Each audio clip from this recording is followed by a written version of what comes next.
And the symbol, of course, in the book was the big giant obelisk, the black obelisk, the perfect shape of authority all down through the ages. That's what the United Nations Black Building is, by the way.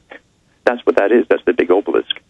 And the UN was set up to be the hub for a form, at least the outward form of the embryo or the embryonic world government. All laws for the last 50 years have come from the United Nations to every country, and it's signed into the books by presidents. And notice most of the crew dies going on the journey. Only the chosen one gets to go to the next level, and there's a final fight between the computer and the man for who will be supreme, whereas Kurzweil and others just say, no, actually, we're going to merge with the machine. That will be the new species, and the new species will wipe out the rest of the slaves that are left. That's right, evolution. You see, what they call evolution. And evolution is an interesting word in itself, and the whole theory and the occult stuff behind it that they used to use in the Masonic lodges, etc., certainly the high ones. But they do believe, and they always have believed, that the future would be theirs, that only those with the virtue, the natural virtue that they've inherited from their superior parents would continue.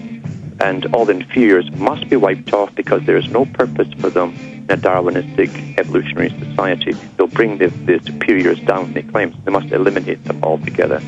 Always amazing talking to Alan Watt. Alan, quick break. We're going to come right back to you and continue where you left off when I was interjecting with the architecture of the New World Order and hopefully how we stop it and fight it. And yes, we'll take calls coming up. I forgot to take calls last hour. Sorry about that.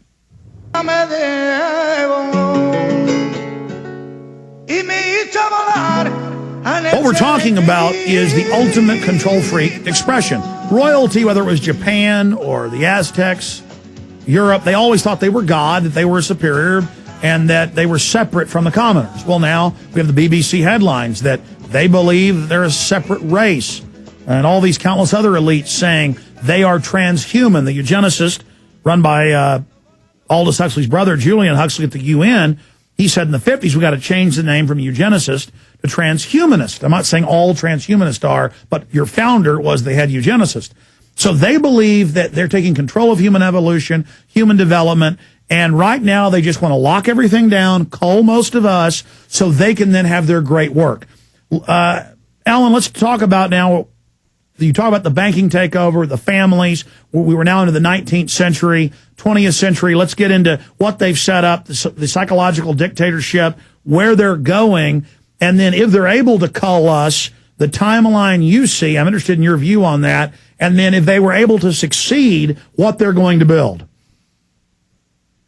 How they see the future in the big think tanks that work for the British Department of Defence, and I've got it up on my website.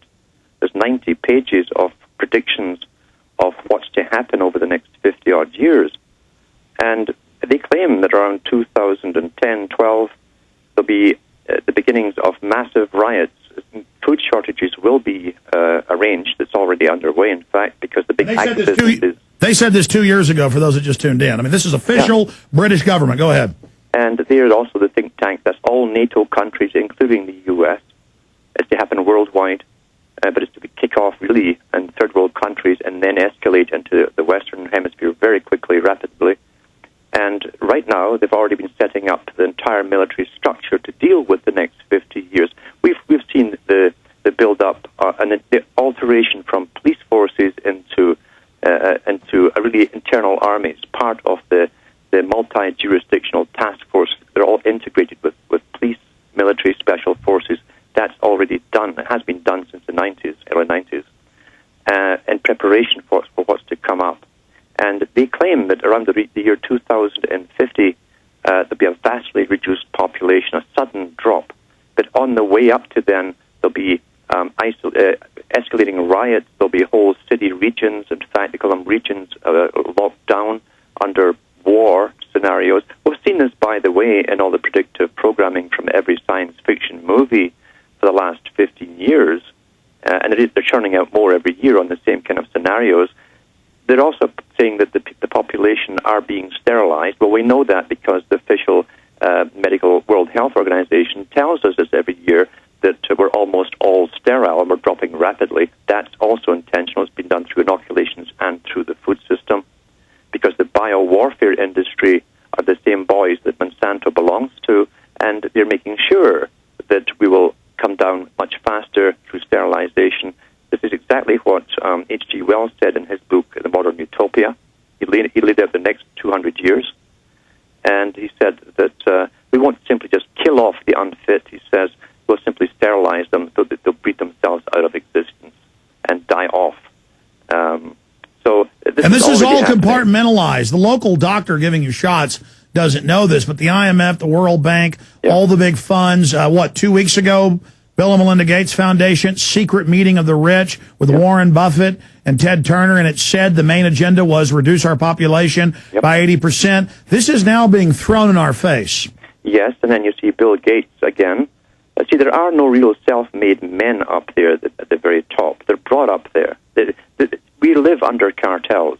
You cannot go up and compete with cartels. And his dad was the head of Planned Parenthood and a loved eugenicist. So they said, we're going to give your son through the IBM Eugenics Trust. That's IBM is a trust for eugenics on record.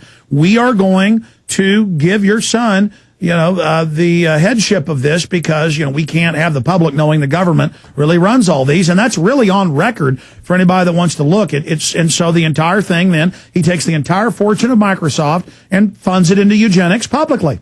Yes, and now he's come out, of course, as the big hero philanthropist. They all must pay back their masters who brought them up there by becoming philanthropists, just like George Soros.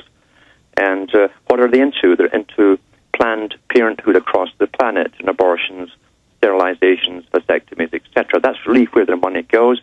But here's the same man now in with the military-industrial complex, Mr. Gates, with specialized mosquitoes they want to release all over the third world countries, supposedly to help reduce the mosquito population by introducing sterile male mosquitoes.